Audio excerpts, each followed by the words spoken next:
احمد کی یہ حدیث ہے جس سے صاف ثابت ہے کہ رسول اللہ نے خرید و فروخت کی اور کوئی گواہ شاہد نہ تھا۔ چنانچہ مسند احمد میں ہے کہ رسول اللہ نے ایک دیہاتی سے ایک گھوڑا خریدا اور دیہاتی رسول اللہ کے پیچھے پیچھے آپ کے گھر تک رقم لینے کے لیے چلا۔ رسول اللہ تو ذرا جلدی نکل گئے اور وہ آہستہ آہستہ آ رہا تھا۔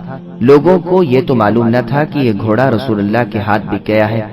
انہوں نے قیمت لگانی شروع کی، یہاں تک کہ جتنے داموں اس نے رسول اللہ کے ہاتھ بیچا تھا اس سے زیادہ دام لگ گئے۔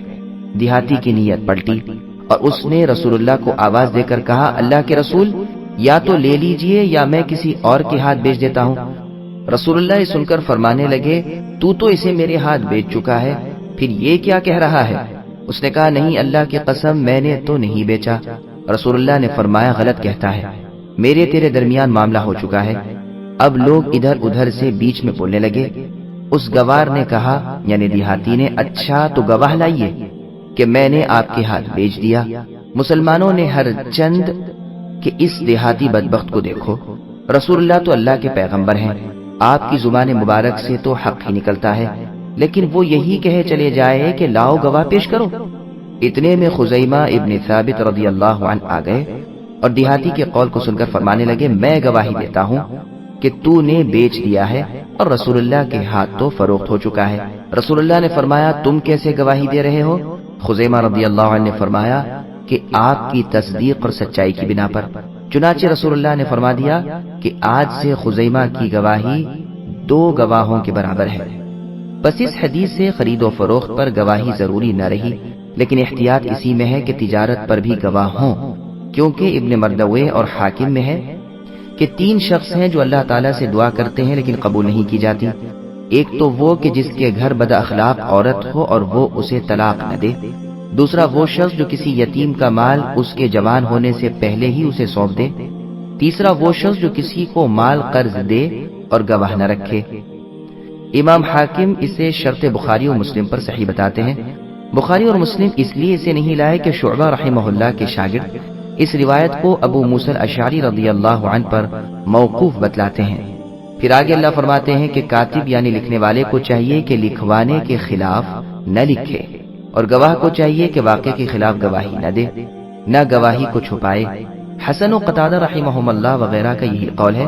ابن عباس رضی اللہ عنہما یہ مطلب بیان کرتے ہیں کہ ان دونوں کو ضرر نہ پہنچایا جائے۔ مثلا انہیں بلانے کے لیے گئے، وہ کسی اپنے کام کاج میں مشغول ہیں، تو یہ کہنے لگے کہ تم پر یہ فرض ہے کہ اپنا خرچ کرو اور چلو، یہ حق انہیں نہیں، اور بہت سے بزرگوں سے بھی یہ مروی ہے۔ صحیح بخاری شریف میں ہے کہ مدینہ والوں کا ادھار لین دین دیکھ کر رسول اللہ نے فرمایا، ناپ تول یا وزن مقرر کر لیا کرو، بھاؤ تاؤ چکا لیا کرو، اور مدت کا بھی فیصلہ کر لیا کرو۔ قرآن کریم حکم دیتا ہے کہ لکھ لیا کرو۔ ابن جریج رحمہ اللہ فرماتے ہیں کہ جو ادھار دے وہ لکھ لے اور جو بیچے وہ گواہ کر لے۔ ابو سلیمان مرعشی رحمہ اللہ فرماتے ہیں کہ جنہوں نے کعب الاحبار کی صحبت بہت اٹھائی تھی، انہوں نے ایک دن اپنے پاس والوں سے کہا، اس مظلوم کو بھی جانتے ہو جو اللہ تعالیٰ کو پکارتا ہے اور اس کی دعا قبول نہیں ہوتی؟ لوگوں نے کہا، یہ کس طرح؟ فرمایا، یہ وہ شخص ہے جو ایک مدت تک کے لیے ادھار دیتا ہے اور نہ گواہ رکھتا ہے نہ لکھت پڑھت کرتا ہے، پھر مدت گزرنے پر تقاضا کرتا ہے اور دوسرا شخص انکار کر جاتا ہے۔ اب یہ اللہ تعالیٰ سے دعا کرتا ہے لیکن پروردگار قبول نہیں کرتے، اس لیے کہ اس نے یہ کام اللہ کے فرمان کے خلاف کیا ہے اور اپنے رب کا نافرمان ہوا ہے۔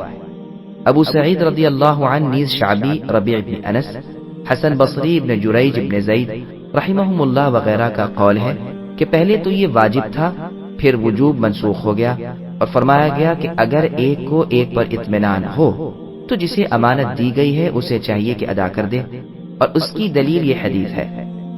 گو یہ واقعہ اگلی امت کا ہے، لیکن تاہم ان کی شریعت ہماری شریعت ہے جب تک کہ ہماری شریعت میں اس پر انکار نہ ہو۔ اس واقعے میں جسے اب ہم بیان کرتے ہیں، لکھت پڑھت کے نہ ہونے اور گواہ مقرر نہ کیے جانے پر نبی صلی اللہ علیہ وسلم نے انکار نہیں کیا۔ سبسکرائب کیجئے ہمارے چینل اور دبائیے بیل کا آئیکن تاکہ آپ کو ریگولر نوٹیفیکیشن اپڈیٹس مل سکے۔